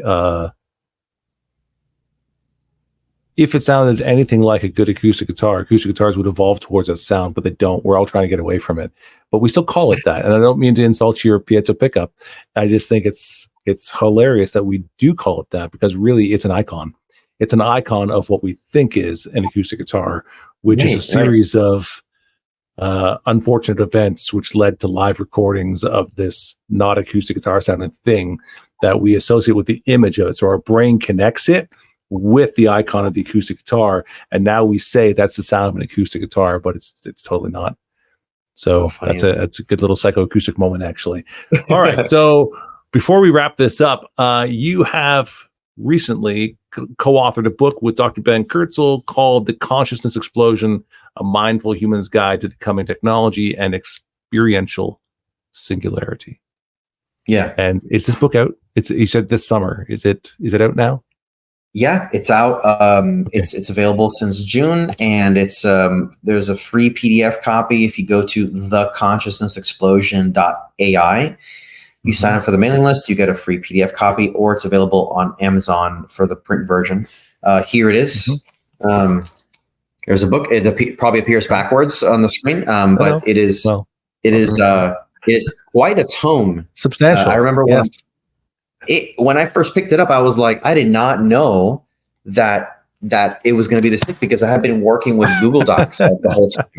So I was like, Ben, how did we end up with such a big book? So, anyway. Yes. Most people recognize that when they go to the printing costs, go, why is it so much more money than their examples? Like, oh, your book is this much thicker than the examples. That's why. So, well, that's a hilarious little example of the digital to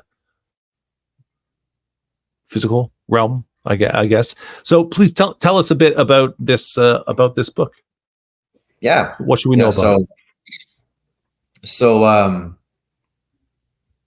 this book started in 2020 when Ben invited me to be co-author.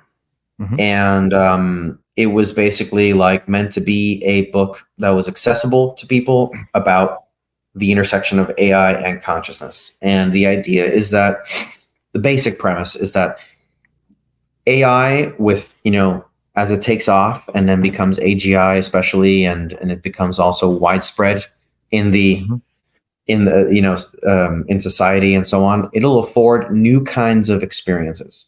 Meaning we have our range of possible human experiences, and AI will afford us new ones, and many of those we cannot even imagine. So some of those will be augmentations of our current experience. Other ones will be completely new classes of experience. Some of them may be beneficial. Some of them may be not beneficial, like maybe horrifying experiences we can't even imagine. Others may be just helping people be in greater states of bliss, and whatnot. There's a lot of unimaginable stuff. So the book is about kind of looking at a lot of the possibilities in this space, a kind of a bit of a history of human evolution that's displayed in diagrams, our technological evolution. All that's displayed throughout the book. So even if the book appears kind of big, you can really just scroll through and look at the images and read around the images if you want to never quite read the book straight through. So my main contributions in the book are, Ben is kind of the AGI forerunner. He's been that for a long time. If you don't mind, for our listeners, AI is artificial intelligence. AGI is artificial general intelligence, and I'm not sure all of our listeners actually understand the difference. So you've got AI, AGI for a second. AI, AGI, and ASI. ASI is artificial superintelligence, and that's the hypothesized sort of further stage after AGI. So AI is just basically like machine learning and statistics that, if you look at the major applications, they lead to narrow band enhancements of specific domains a human engage with. So we engage with narrow AIs all the time, and it's just advanced maths. That's all it is. It's part of what we do when we go on search engines. We there's AI tools in our emails, and it's pretty ubiquitous at this point. AGI is basically when AI reaches a so-called general intelligence, which is the ability to generalize to other domains and to sort of learn autonomously. So it's not like all pre-trained necessarily, as a lot of AI is now, or that AI that depends on its training data. And if it goes too far beyond that, it just cannot generalize. AGI is AI that can generalize. And we look at human intelligence for inspiration. We generalize as sort of a result of our learning process, where we learn something in one domain, and then we may want to transfer that to some other domain. And we do that often quite just smoothly and intuitively and driven by curiosity, and our brain is able to kind of stretch and do that. And then be understood as abstraction, sort of abstracting one concept and overlaying it onto something else. Is that a fair way to say it? Yeah. And it's transferring your knowledge to something else, and abstractifying so it's actually you don't depend on puzzle pieces that fit all the time. If you abstract it enough, and you can take that abstract layer, put it on something else that's not what it originally was trained on. So that we draw inspiration for the AGI concept from human general intelligence. And then you have ASI, artificial superintelligence, which is when AI, or let's say when AGI can do better than humans can on anything. Now there's caveats there. AI may not be fully embodied in our bodies, so there might be things that humans are better suited for than AI. But if you create robots that are as finely tuned as humans, you can have a lot more of that area covered than you would otherwise.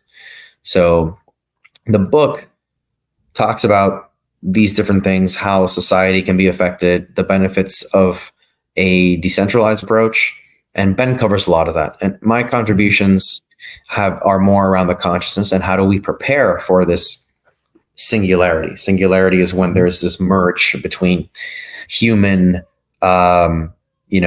biology and our intelligence, and that of more advanced technology. So it's more of like a spectrum. It's more of like a teleological eschaton that ripples back in time, and we feel the effects now, throughout human history with our artifact creation.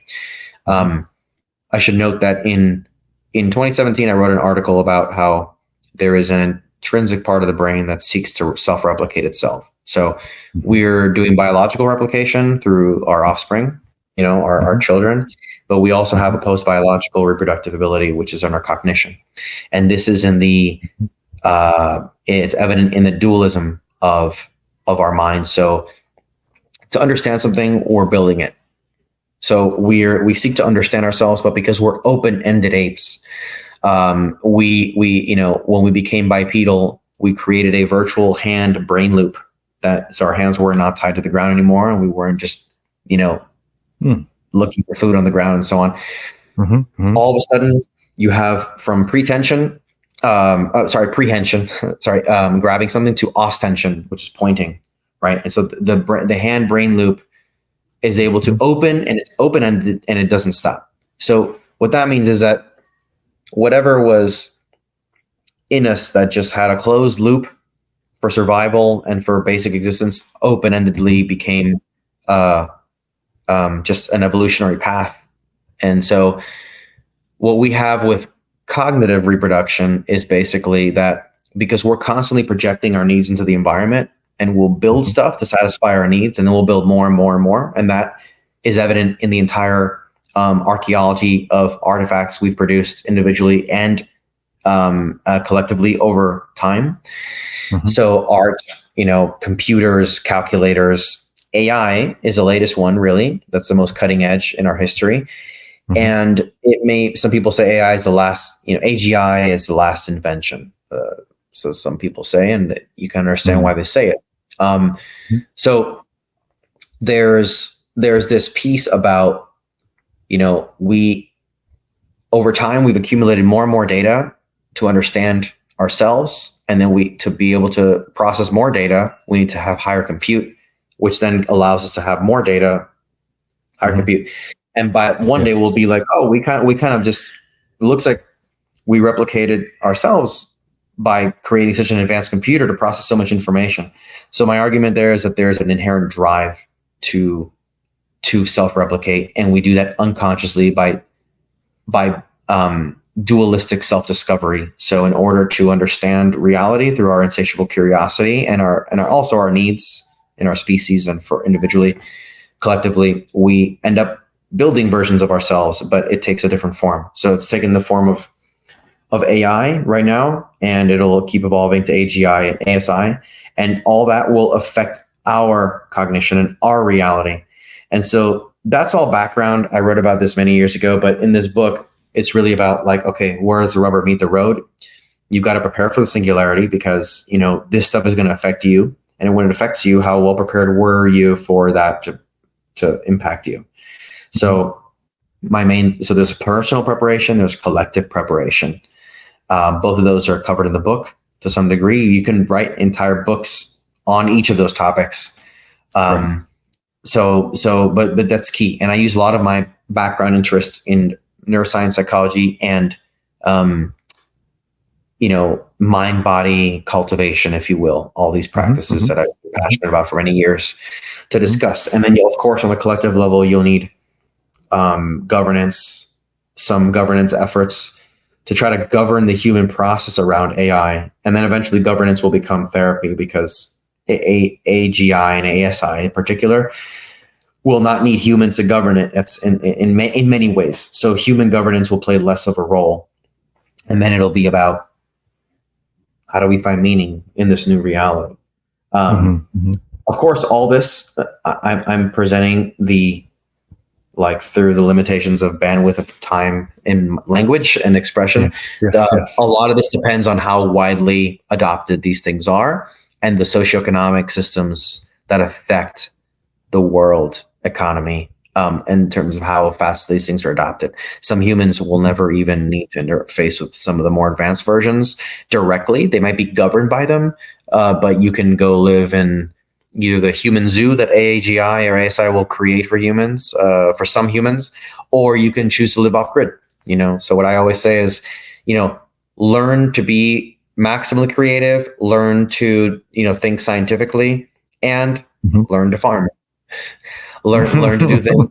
Learn to do things that you could just do with your hands, and spend your days, doing what humans are good at. Okay, so much to say there, but we're out of time. And so I would like to say, for the people we just scared the living shit out of, we got to bring it back. We got to bring it back down, Jamie, because it's okay. So my observations on human evolution and societal evolution that I learned through the guitar, frankly, has to do with our movements as we seek perfection. But we always hit a point while we're seeking perfection where we sort of say, that's not relatable anymore. And then we sort of boomerang back. It's not quite a boomerang, but we tend to look backwards and say that, oh no, I see authenticity is the roots of a tree or a rock. There was an ancient Chinese civilization that disdained modern design, and they would put out rocks on pedestals and root structures on pedestals and say there's nothing more, we could never achieve anything so beautiful as a rock or as a root structure. And we do that. The polished sort of music of the 50s and nonconformists sort of resulted in the rock and roll and the hippie movements in the 1960s, and then it got more together again, and then it broke out into punk, and and then it got more together again, and then it broke out into the grunge scene, and so on and so forth. About every 11 years or so, we cycle backwards. It's not really backwards. It's just sort of say, let's not throw all this shit out. There's some stuff we care about from before, and let's go back to doing this, and musically we'll hear more acoustic guitars, we'll hear banjos show up, people stomping on the floor, some more traditional musics and such. And fashion wise, a similar thing. We'll see throwbacks to previous periods and such. And so it's our habit to do so. And there's a wonderful book series, which I initially thought was for my children, but frankly, I think you could run a culture on the observations of Christopher Paolini in The Inheritance Cycle, which is about a mythical land with dragons and riders. But I got to tell you, this kid was I think 16 years old when he hit the New York Times bestsellers list, and there's 4 or 5 books on it, and he's incredibly insightful. And one of the mythical people within this is very much Lord of the Rings are the elves. And the elves, he saw somebody who was blacksmithing, and he asked her, because the elves could create, and they wanted a magic. He says, why do you bother to weld that male shirt, when you could just do it with magic? And she was like, really old. She's hundreds of years old, and she went off on him magic. Why would I? Please, everyone here can do whatever they want, have whatever they want instantly, but there's no joy in just having it. The joy is in the doing. Right. And I think that is a part of humanity that we're not going to lose. That it's just over and over again as we evolve, we cycle back to sort of getting our hands dirty again, to older ways of doing things. To stay in touch, and that we will want to continue. We are creators. If there's nothing else, we are creators. I think people who look at Dawkins' work of the replicators and the survival machines of our bodies, and that just want to sort of say that's it. Dawkins had no intention of that being it. There's still a lot more to the human experience than us just being automated machines by these small replicators in our body. And that the human experience will stay central to at least our worlds, regardless of the introduction of AI, AGI, or the singularity. Yeah, look, even though I'm immersed in some of these areas, and I write about them and think about them, and I just try to keep my finger on the pulse of Silicon Valley and global affairs. Mm-hmm. I'm still very, I believe in just staying connected to simplicity and intrinsic motivation and creativity. And, I won't be one of the first early adopters of a one-way mind upload, the same way I won't be an early adopter of a one-way ticket to Mars just to be an experiment. I'll leave that to people who are whose dopamine circuits are going to respond to that prospect more readily. I'm actually, I much value that creativity and simplicity, and we don't need to self-efface ourselves and just throw ourselves into the arms of AGI. There's a lot of promise about the benefit that could happen, but there's one problem that people really, really more or less refuse to see the implications of, is that AI is created, is being born in a world that's is rife with dysfunctional collective learning and decision making. Even if as individuals we have our own creative pursuits, we're AI is learning from us, and it could either become like us and help us, enhance our destructive capacities, or it could also say, well, like, you guys are a cancer on the planet, and it could turn against us. So, but the reality is probably, I'm painting a very caricaturized picture here, but there's probably going to be a plurality of AIs and AGIs, all with different agendas, and some will like us, some will not, some will help us, some will not. And hopefully we can navigate that landscape, and we'll all have, a refuge, and stay very close to our sense of mental health and well-being and life satisfaction that doesn't require any decisions on how we engage with these advanced technologies. So I think hopefully we have our pleasure circuits, connected in a very wise manner, so we don't get lost in our forays in these directions. All right, I can't wrap it up on that, Gabriel. I think that if you look at the human evolution overall and you want to compare us to a cancer, we're a cancer that heals itself. And I know there are bad things happening in the world, but you and I have lived in the longest period of peace on the largest sections of land, as far as I know, in human history. We've basically solved the problem of hunger in the Western world. It's not, there aren't people going hungry, but at least in the country that I live in Canada, if you want to eat, you can eat. You might have to swallow your pride and ask someone, but you won't starve. Okay. And, we've solved the issues of hunger and starvation, and famine doesn't affect us in the same way anymore. And, I think overall we are improving. We are improving greatly, and we live in a way that people of the past could only dream of. You and I have more resources than kings. Look at you. You're living in, I don't know which country of how many countries. I've been in a dozen countries in the last few months. I'm sitting in my house on a lake in Canada, about to go to my place in Tuscany. And it's because of the technology that I have. It's because I'm shooting this podcast right now on an iPhone connected to a MacBook Air, and it's pretty remarkable that I can do business all over the world, helping people, helping guitar makers, and you're trying to help people, and you're there to raise your children in a wonderful spot, in New Zealand, because you think the culture will be good for a good place to raise children, and we can actively make choices. And so the purpose of life to me is to pass on not just your genes, but to pass on the knowledge, to move it forward. And yes, there are risks in the future, but maybe I'm foolishly optimistic at humanity's ability to find a way. Things have looked pretty bleak a number of times in the past, and we've found a way. And so I'm going to say, at least as long as there's breath in my lungs, I'll be trying to find a way. And so with that, I'm going to steal the last word on you. And I'm going to say, for those of you who are listening, if you don't follow us on Patreon, Gabriel and I are going to have a very quick, 5-minute discussion on creativity in business, which is only found on our Patreon. Gabriel, thank you for being here with us on Life with Strings Attached. And let's continue the conversation for a couple of minutes on creative business. Awesome, Jamie. Thanks so much. That was a blast. All right.